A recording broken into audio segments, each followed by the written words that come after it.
समुद्रातून आणलेले हे ताजे मासे आणि त्यांची बोली लावण्यासाठी किनाऱ्यावर असलेली ही लगबग आणि त्याच ताज्या माशांचं कालवण आपल्या जेवणाच्या ताटात असणं म्हणजे स्वर्गसुखच नाही.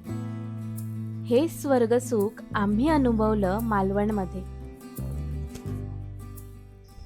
नमस्कार. तर मी आत्ता आहे मालवणमधल्या अरण्य होमस्टेमध्ये. तर मी इथे एकदा येऊन गेले आणि इथे परत येण्याचं कारण म्हणजेच इकडचा सुंदर निसर्ग आणि इकडची माणसं. एकंदरीतच सगळं सुंदर असा अनुभव इथे घेता येतो. म्हणजे जेव्हा तुम्ही मालवणमध्ये येता तेव्हा सगळे पर्यटन स्थळं बघण्यासाठी येतात, जसं की समुद्रकिनारे किंवा सिंधुदुर्ग किल्ला ही आसपासची पर्यटन स्थळं तुम्ही अनुभवता. पण या पर्यटन स्थळांसोबतच तुम्हाला जर एक सुंदर शांत स्टे हवा असेल तर त्यासाठी तुम्ही ठिकाण नक्की निवडू शकता. तर आम्ही आत्ता या ठिकाणी राहिलो आहे, तर मी तुम्हाला दाखवते की याचा परिसर कसा आहे आणि त्यानंतर आपल्याला लिलावसुद्धा बघायचा आहे माशांचा, जो दांडी बीचवरती लागतो सकाळी.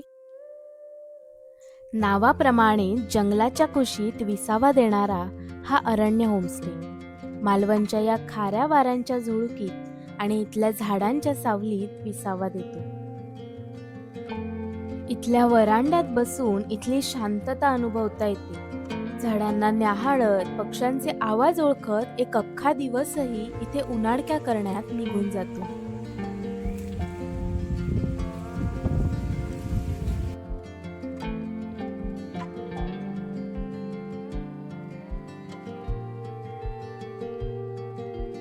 होमस्टेच्या प्रशस्त खोल्या आणि या खोलीला असलेल्या बाल्कनीतून सणसणत आत येणारा वारा आपल्याला आजूबाजूच्या निसर्गात सामावून घेतो. समोरच्या परस बागेतील ही थोडी मोजकी आंब्या पोपळीची झाडं.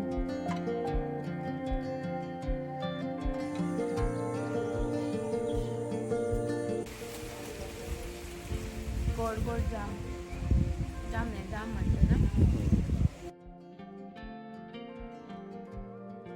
वरांड्यात जमलेली गप्पांची मैफिल, वाऱ्यावर डोलणारी झाडं आणि झाडांच्या पानांमधून हळूच टोकावणारा सूर्यप्रकाश, पक्ष्यांचा किलबिलाट इथला प्रत्येक क्षण खास बनवत होता.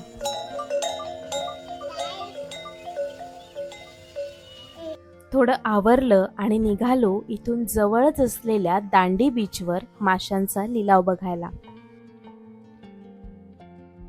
सकाळी समुद्र किनाऱ्यावर एक वेगळीच लगबग सुरू होती. बांगडे, कोलंबी, तारले अशा बऱ्याच प्रकारच्या माशांच्या टोपल्या भरून त्याच्या खरेदीवर बोली लावली जात होती.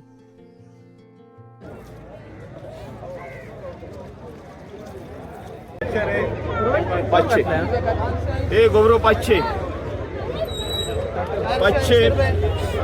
गोबरा 500 रुपये. कधीही न खाल्लेले मासेही इथे बघायला मिळत होते.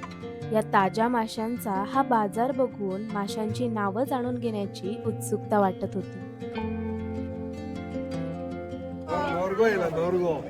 काय कुर्ले खाय जिवंत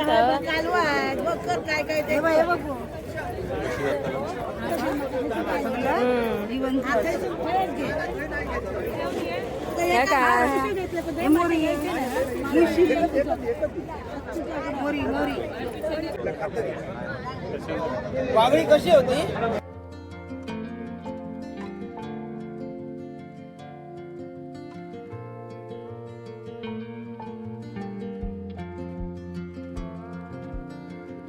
घाऊक खरेदीदारांसोबतच छोटे ग्राहक सुद्धा माशांची खरेदी करायला पहाटेच इथे हजेरी लावतात.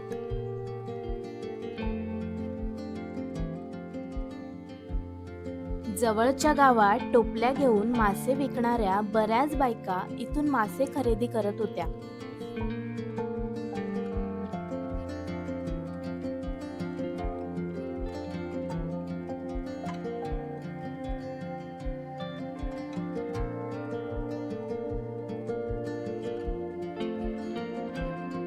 किरकोळ व्यापारीही माशांचे असे वाटे लावून विक्री करताना दिसत होते.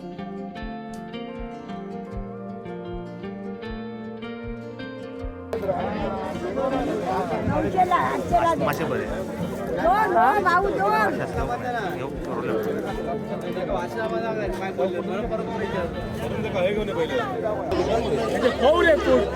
हे मासे लोकल मार्केट्स आणि हॉटेल्ससाठी मोठ्या प्रमाणात खरेदी होतात.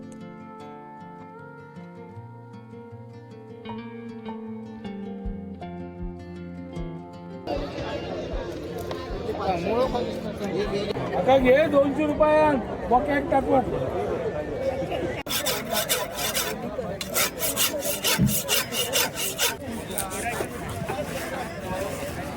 लिलावात खरेदी झालेल्या या भल्या मोठ्या सुरमईचे या काकी आपल्या धारदार सुरीने एकसारखे काप काढत होत्या.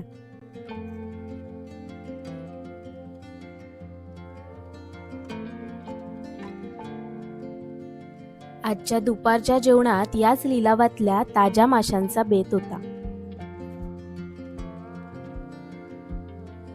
जाताना वाटेतला हा लाल बटाट्याच्या भाजीचा वडापाव खाल्ला.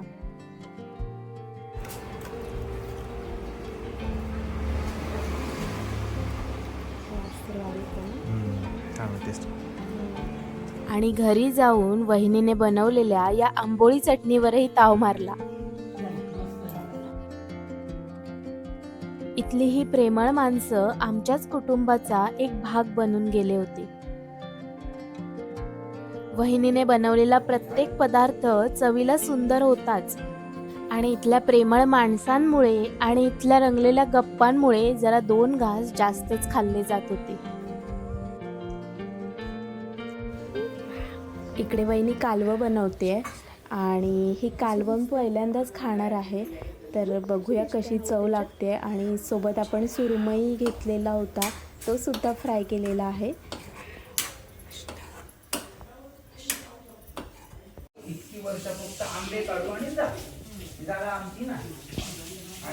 लिलावातल्या या माशांच्या मेजवानीने हे ताट अगदी भरून गेलं होतं. सुरमई, बांगड्यांचं सार, शिंपल्यांचं कालवण आणि कालवं असे बरेच प्रकार होते.